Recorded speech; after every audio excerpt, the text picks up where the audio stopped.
We are your hosts. I am Ksebati, co-founder and CEO of My Swim Pro, joined by Paige Walters, our marketing director. So if you guys have any questions, go ahead and drop them into the feed. We are keeping an eye open on Instagram as well as Facebook. And actually for today's conversation, we already have a pre-planned topic, so we hope that you guys can jump in to the conversation. So we're going to talk about Katie Ledecky and her dominance in the pool. I mean, when is she not dominating? I mean, she is just on fire these days. She's killing it. Oh, man. She is absolutely a superstar. So I want to make sure I get her bio right because I don't want to, butcher her accolades. So for those of you who don't know, Katie Ledecky is a 5-time Olympic gold medalist, 14-time world champion, and those two are the most ever for a female swimmer, ever. On the men's side, it's Michael Phelps. On the women's side is Katie Ledecky. She's the current world record holder in the 400, 800, and 1500 freestyle. And that's in the Olympic long course version of the pool. So that's the 50-meter pool. And then in the short course yard version of the pool, which is what is done in the United States, she has the fastest times ever recorded in the 500, 1000, and 1650 freestyle. Actually, in the 1650, she laps most of the people in her race. So in the NCAA's finals in the 1650, she's lapping people. She's crushing it. Which is pretty insane. We have more accolades. So she has 10 individual gold medals at the World Aquatic Championships. So if you guys were watching in Budapest, Hungary last year, you saw her dominating. And 14 combined titles at the Olympics and the World Championships. And those are individual titles, not relays or anything like that. So she has 14 individual Olympic and World Championship titles, which is insane. And then this last weekend, she was in Indy. We were in Indy, actually. Yeah. Before we get too much into the Katie Ledecky fast swimming, let's talk about last weekend. We were at IUPUI. Yep. So last weekend, the My Swim Pro Championship team, we went down to Indianapolis in Indiana for the U.S. Masters Swimming National Championships. So our squad, we all competed. We had a great time. We also hosted a social event, so thank you to everyone that came out and hung out with us in between meets and went outside, had some pizza, played around in the grass. Our social event was so much fun. Give us what was the social event? Give us a recap of what was happening. So while we were all competing at the meet, on Saturday, we invited our community members to join us for a picnic. We had some awesome music. We had pizza. We had snacks. We had bagels. We had Frisbee. We had a photo booth. We raffled off some prizes. So we raffled off some Michael Phelps MP Michael Phelps Exceed goggles. Thank you, MP Aquasphere. Thank you. Yep. We raffled off a 1-year membership of My Swim Pro Premium, some swag, some shirts and caps and goggles. We had some dancing. We had an epic drone selfie that we took with our drone. You guys got to check out the content. We put out the drone footage. We had a limo. We had a limo. Oh, yeah, I forgot about the limo. Stretched out. We fit 16, 17 people in this limo. Have you ever seen someone roll up to a swim meet in a limo? It was awesome. Yeah, check out our Facebook, or Instagram or Twitter. We have all the photos. We have videos. You're going to want to see it. We also have some coverage of us swimming in the meet. So, Ferris, what did you swim at the meet? I swam too many events. I swam a lot of events. I swam the 50 breaststroke, 100 breaststroke, 50 fly, 50 free, 100 IM, and then I was in 4 relays. So I swam 3 50 freestyles and 50 breaststroke in a relay. And I was really happy with how I swam. And you tore it up. You were killing it. Yeah, we were busy. So I swam the 50 free, the 50 breast, and 100 free. I was also in 4 relays, so all the freestyle relays. But it was really fun. We also had a chance to, spend some time with some of our users that are using My Swim Pro and, meet with other American swimmers. It was really cool. So shout out to everyone there. And thank you, U.S. Masters, for a great meet. Next year we'll be in Mesa. Mesa, Arizona. It was actually the biggest Masters swimming competition that U.S. Masters Swimming has ever put on. There were 2,385 swimmers. So over almost 2,500 people ages 18 to 100 competing in the meet. That was the biggest swim meet I've been in. It was cool. For sure. Oh, what's up? Joe Ryan has joined the feed. What's going on? I see Michael, Alon. Hey, what's up, Mike? Michael is saying, I warmed up Katie Ledecky's lane. You're welcome. Yeah, so let's transition. So 2 weekends ago, we were in Indianapolis for Masters Nationals.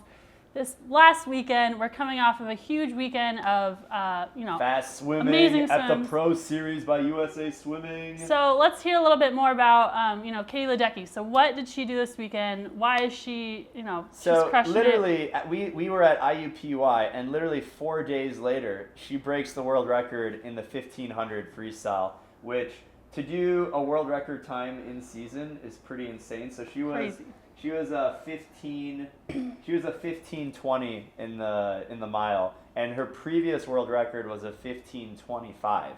So she broke the world record, her own world record, by 5 seconds, and she has more than the top 10 performances of all time in history in that one event. And she's dominant in the 400, 800. So she won at the meet. She won the all the events basically that she swam. But I think what's most impressive is going a world record in season, because like this isn't really the end of she didn't taper, right? So at the end of the summer, it's likely that she'll go even faster. So it's She's really just exciting. racing herself at this point. She's killing it. Yeah, and so Mike was saying that he warmed up the lane. So Mike swam in the same lane that Katie Ledecky broke the world record in. I think we all at some point probably swam in lane 4 or 5 or whatever it is. So and just kind of to go back to the actual pool that this meet was at, that we did nationals. It's at IUPUI, which is an incredible facility, probably one of the best swimming pools in the world.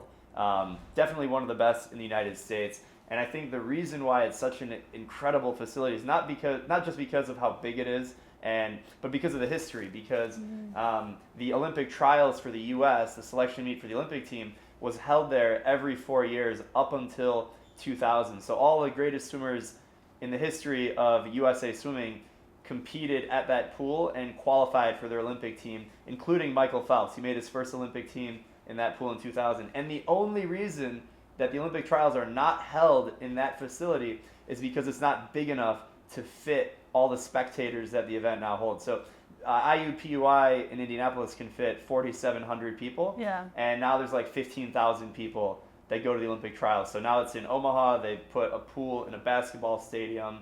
It's pretty incredible. It's amazing. That's so cool. So yeah, in the U.S., I mean, going to these swimming events, it's huge. It's really cool. So yeah.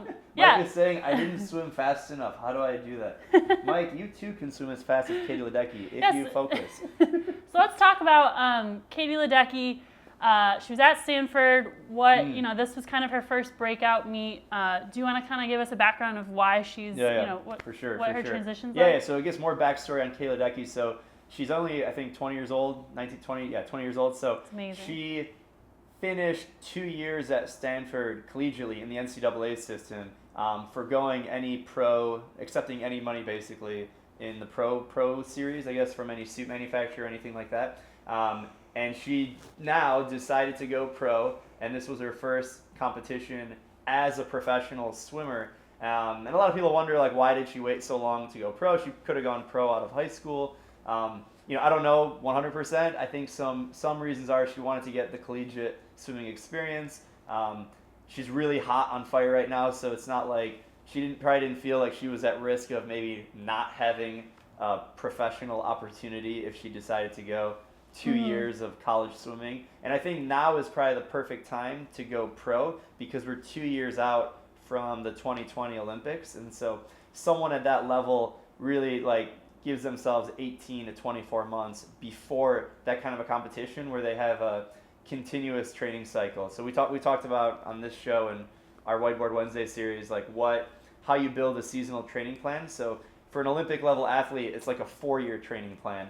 And so 2 years before the end of that 4-year plan is when you have to really start focusing on, okay, what are the events I'm going to swim at the Olympic Games, at the Olympic trials to qualify for the Olympic Games, and how am I going to strategically line up all of my meets, backtracking from there so that you can perform when it really matters. So, no more short course yard swimming, so it's unlikely that we'll see Katie Ledecky in the next 2 years, break any records in a short course yard pool because from now on, it's 100% long course focus. So the 50-meter pool, that's what matters. So she's probably going to do the 200 free, 400 free, 800 free, 1500 free, and the 400 IM. So it's unlikely we'll see a 500 freestyle ridiculous time put down. But it's okay because I think she's going to break more records in the long course pool. So that's super exciting to see her performing. Oh, and Rick Corview just joined the show. What's going on, Rick? How you doing? What's happening? What's happening? Yeah, so now that Katie is in this pro circuit, how do you see her changing the sport of swimming globally? Oh, for sure. I think there's so many levels to that question. In the pro series, right? So she's breaking world records in season, which means people are even more likely to come from a spectator perspective to watch. Yeah. What's happening. Michael Phelps did the same thing. He would attract people who aren't even, the hardcore swimming fans to the sport, and they'd want to come just to potentially see a world record or to see one of the greatest athletes of all time, regardless of sport, to compete in their own backyard. So I think at one level, she's bringing people into the sport who might not all have been, a swimming fan before. I think another layer to it is the fact that she's making the distance events cool. So, oftentimes when you see like a Gary Hall or one of these superstars in the 50 freestyle, it's like, oh yeah, I want to be good at the 50 freestyle because, this athlete's so cool. Or Michael Phelps did that with the 100 and 200 butterfly and the IM, and then everyone wants to be good at the 200 butterfly. And Katie Ledecky is doing that with the distance events. So now it's cool to do an 800 freestyle or a 500 freestyle or a 400 freestyle or even the 1500 freestyle. And I think that will only continue as she, continues her career. More and more people will want to be in those longer events, which I think is good for the sport of swimming because there's already a lot of people who want to be good at the 50, but now it's, and then a third layer, I think, and this is not just Katie Ledecky, this is all the great distance swimmers who came before her, is now the International Olympic Committee has sanctioned that in the 2020 Olympics, the 800 and the 1500 are going to be Olympic events. So before, like in 2016 in Rio, the 800 was an event for women, but it wasn't an event for men. And on the other side, for men, they could compete in the 1500, but they couldn't compete in the 800. So now it's fair because now men and women can compete in both the 800 and 1500. And I think a lot of that has to do with not only what Katie Ledecky has done in the last 5 to 7 years where she's been dominating, and it makes sense to have, people would question, well, why isn't she doing the 1500 at the Olympics? Because it's not an Olympic event. Well, now it is an Olympic event, and so that's really exciting. And I think people like Jeanette Evans and all the other great distance swimmers who came before her have sort of set the foundation so that now the International Olympic Committee is like, okay, we should make the 1500 an event. So it took longer than it should have, but it's exciting to see that come into the sport of swimming. Yeah, she's really paving the way. So how much faster is she than everyone else? Oh, Katie Ledecky is Let's so go into the fast. details. Okay, so the details. So for context of how fast she is, if you're watching this, she probably got a leg up on you too. But just to give you an idea of like her time. So I'm looking at her times from this weekend. So in the 200 freestyle, she was a 155.1, and that's in long course meters. But more impressive is her best time, which is a 153.7. So that's like super, super fast.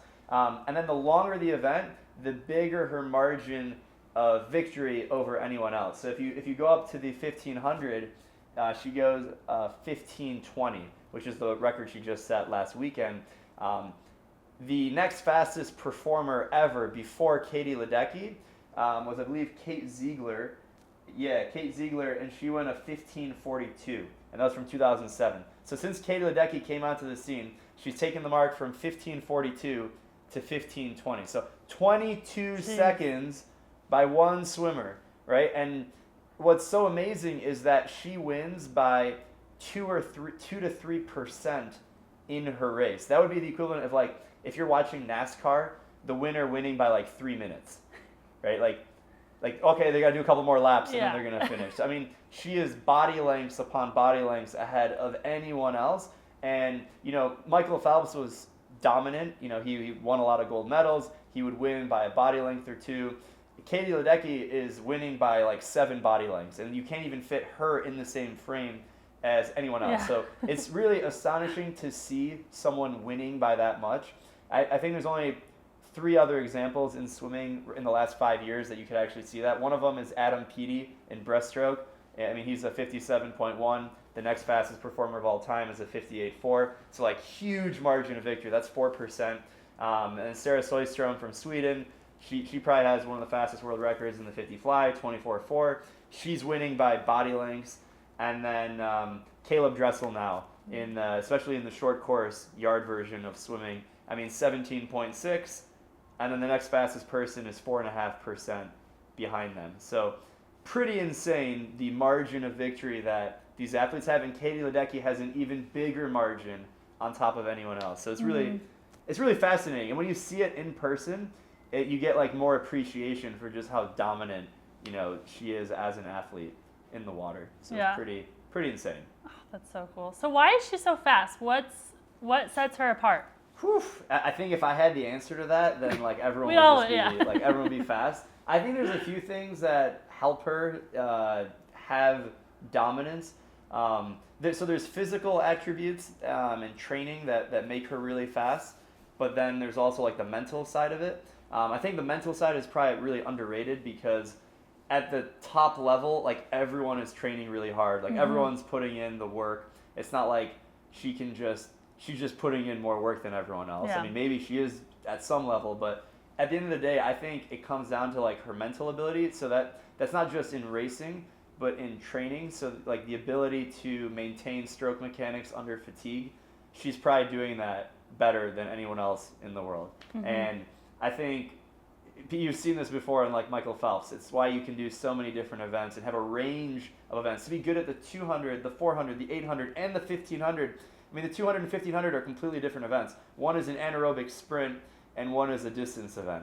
And so to be able to win a medal, let alone world championship or Olympic level in that range is pretty incredible. And the only way you can do that is by having an incredible training foundation. And I think it comes back to the mental piece that every day in training, she can just bring 110%, and she's able to focus on the details, whatever it is with her coach, whether that's underwaters off the wall or holding a certain pace, trying to hit a mile pace or an 800 pace or a 400 pace. She's just mentally able to do that at a higher level every single day in training. And then when you get to a competition, she's already able to train faster than anyone else. So now it's just a matter of actually executing in a competition. Like I'm sure she's able to swim at world record pace in training. Like her training is probably faster than anyone can swim in competition. So I think that's why. And then that's like the mental piece. And then I would say on the physical piece, I mean, she's definitely an athlete, right? I mean, she has an athlete build. She's 6 feet-ish tall. And like when you look at her stroke mechanics, her body's really high in the water. She doesn't really have a lot of up and down in her stroke. It's a long axis freestyle. She definitely has a really long and loping stroke. In terms of stroke count, though, she definitely is not the most efficient. There's other swimmers who are taking a lot less strokes, and I think that probably goes back to the credit of how good her training foundation is, because typically the most efficient swimmers are the fastest.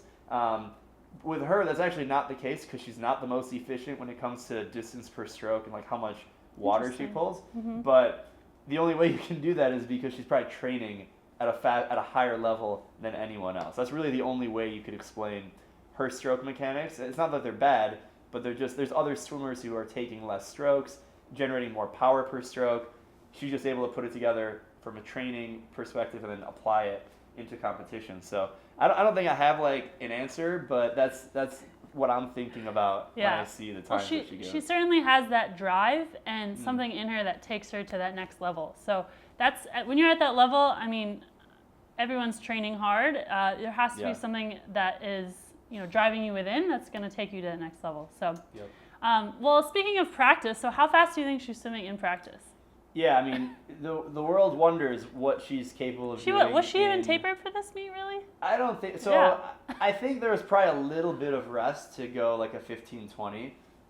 The mile, especially in this event that you don't perform in unless you have some kind of rest. Although she probably hit like a really good training block. I do have, so I was at the ASCA World Clinic a few years ago, and her coach at the time, Bruce Gemmel, gave an overview of like a set that she was able to do, and then the times that she was holding, just for reference. So I have a set here. She did 12 200s freestyle, and this was in a short course yard pool. So if you're not in the United States, you're gonna have to work with me on these times because they might sound a little too ridiculous. So she did 12 200s freestyle. 4 on the 2:10, 4 on the 2:05, and then 4 on the minute. And so on the 2 minute, I'm sorry. And doing 200s on the 2 minute, which is minute pace, is already ridiculous enough. But what's more impressive is the times that she was able to hold consistently across every repetition of the 12 200s. So, for example, on the first 4 that were on the 2:10, she was averaging 156s. Oh my gosh. So she's swimming at about 58 pace per 100. On the next 4 on the 2:05, she was averaging 152s. So for context, a 152 would probably qualify you for junior nationals here in the United States. So she's going 4 repetitions in a row, about a junior national level swimming speed. And then on the last 4, on the 2 minute, she went 148, 149, 148, and 147. So she's swimming 4 200s at the end of 12 200 set on the 2 minute, and she's swimming times that are in the 140s, which if you were to convert those to long course meters, those are like in the low 2 minutes. So she might have been, if this set was in long course meters, I'll kind of do the conversion on the spot. So that'd be the equivalent of doing 4 200s on the 220, and she was holding like 202s, if not faster. It really depends on like how aggressive you are on the turn. So just imagine that, long course meters, 4 200s on the 220, and you're holding 202s or better on all of them. Most likely she was probably better. Oh my and if you gosh. think about how fast that is, that's actually her mile pace. So I think the goal, I don't remember what the goal of that set was, but to go that fast, that's about what her mile pace is. She's basically holding like 53 seconds per 100 in yards for 15 minutes, which is really hard. It's really impressive if someone can do that for 100, let alone 15 100s. Yeah. So that's pretty insane. That's awesome. So what's next? What can we expect from her in the next year? What do you think? Oh, I don't know. Predictions. I don't know. I've made some predictions before, and they turned out okay. So I think this year is sort of like, it's a combination of the short course season that already happened in the NCAA circuit, and then now, cause this is really only a half season, so I actually wouldn't really gauge too much off of this year. I think in 2019, that's going to give like a full year training cycle to give an idea of what events she's going to end up swimming at the Olympic trials to try and make the Olympic team. And I think for all athletes, not just her, anyone who's at that level, 2019 is going to be the signifying year of what's going to happen in 2020. So I wouldn't overestimate anything off of what happens this year. I think this year will be a wait and see, and even from a sponsorship level. So she hasn't announced any suit brand yet. So what company she's going to represent from an apparel perspective and suit perspective. So I think that will probably come out this summer, and then next year we're going to see some world records, I would imagine, if she can continue to improve. And then 2020 will be a really good show, because anyone at that level, and Michael Phelps was the same way, they really only focus on the world championships and, more importantly, the Olympic Games. Everything else is not really that important. So the fact that she won a world record in this meet is a nice to have, but it really doesn't matter. In the grand scheme of things, she's going for a performance in 2019 and then in 2020 at the Olympic Games. So I'm really excited. I think for the sport of swimming, to see an athlete excel at that level and then bring in interest, when you have like the Washington Post and New York Times writing about a swimmer, that's really good for the sport of swimming. And then it's just cool to watch people blow everyone away. Yeah. I mean, it's fun to watch everyone compete and have head-to-head. But when you see someone like Katie Ledecky, Caleb Dressel, Sarah Soistrom, Adam Peaty, when you see these people just demolish everyone else, it blows you away. So I'm really excited when people break barriers. That's like awesome. that. Yeah. Oh, I can't wait. Well, cool. Well, we have a couple questions on our Instagram Live if we want to go through those. Ooh, let's check see. out the Instagram Live. What do we got? We've got some Desmonda Zhang asking how to swim butterfly faster. Butterfly! All right, so I'm going to give a really quick how to swim butterfly faster. I want you to go to YouTube, and I want you to type in Sarah Soistrom. There's a J in her last name. She's from Sweden. So she has the world record in the 50 butterfly and the 100 butterfly. She has really good stroke mechanics. And one thing you need to watch her do is her dolphin kick. It's all core strength, Her legs are together, and that's a pretty simple way that you can improve. I don't know what you look like, what your butterfly looks like, so that's a pretty simple way that you can improve. Butterfly is a short axis stroke. It all comes from the core. So if you have a strong dolphin kick, it's going to transcend into the actual stroke, and that'll make you faster in butterfly, regardless of what your technique looks like. So hopefully that's a helpful tip on the butterfly. We got some more questions, I see. Yeah, lots of comments, but Lots of comments. Thanks for tuning in. Michael, I hope you can take away some tips and you can learn how to swim more like Katie Ledecky. I think you have a ways to go, but you're gonna probably drop time faster than she will. So I'm pulling for you, and I'll try and work on getting a head-to-head for you guys to compete. Although I don't know if she'd be down for it. awesome. Well, we've got here we go. So how much? We have a comment from NMO on Instagram. Okay. So how much training should be? I guess how much should we be training? I believe that's what he's trying to say. Training. Yeah, I mean, training really depends on your goals and your team setup, and a lot of it also is relative to what you're used to. So if you're used to training 6 times a week, doing 8,000 meters every workout, then going up to 9,000 meters every workout won't be that big of a deal, actually. If you're used to training 2,000 meters a workout, and then you try and do 4,000 meters a workout, that'll kill you because you're going to double the total volume. So it's really about what are you used to doing, and then if you're trying to make a change, how much drastically different is that than what you're already doing? And there's no right answer. It really depends on what your body gets used to. So you could have some swimmers train 2,000 meters every single day, and they'll be faster than swimmers who do 8,000 meters every single day. But it just depends on what you're used to, what your goal is, and working with a coach is super helpful. If you want to kind of give us a DM or something like that, give us more information, we'd be happy to help you out in achieving your goals. Here's one. How to improve swimming pool training in open water? That's a great question. How do you improve your swimming when you can only train in a pool for open water? We actually just did a Whiteboard Wednesday on this, and our workout of the week was specifically about how to train for open water in a short course pool. I'll recap it in 30 seconds, and then we're going to sign off for this episode of Ask a Swim Pro Show. So the first thing I would say is don't think they're actually that much different. Mm-hmm. They're pretty similar. Pool and open water.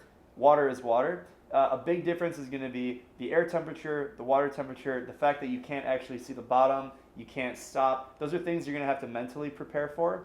Ideally, before your competition, if you can actually go to the event, go to the venue and just go in the water, even if you don't swim the full course, if you just get in the beach and get in the water, get a feel for what it would look like visually, and then mentally get yourself ready. From a training perspective, you're going to want to do a lot of distance swimming, so working on your endurance, doing a lot of continuous swims. And then I'd also say is working on your sighting.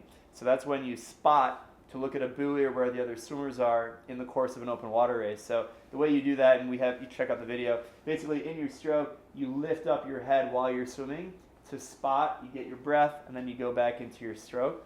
That's a super helpful way to prepare for what you're going to need to do when it comes to open water swimming. So check out the Whiteboard Wednesday because that came out, I think, a week ago. Yeah. And check that out. We'll link it in the description of this video when we post it.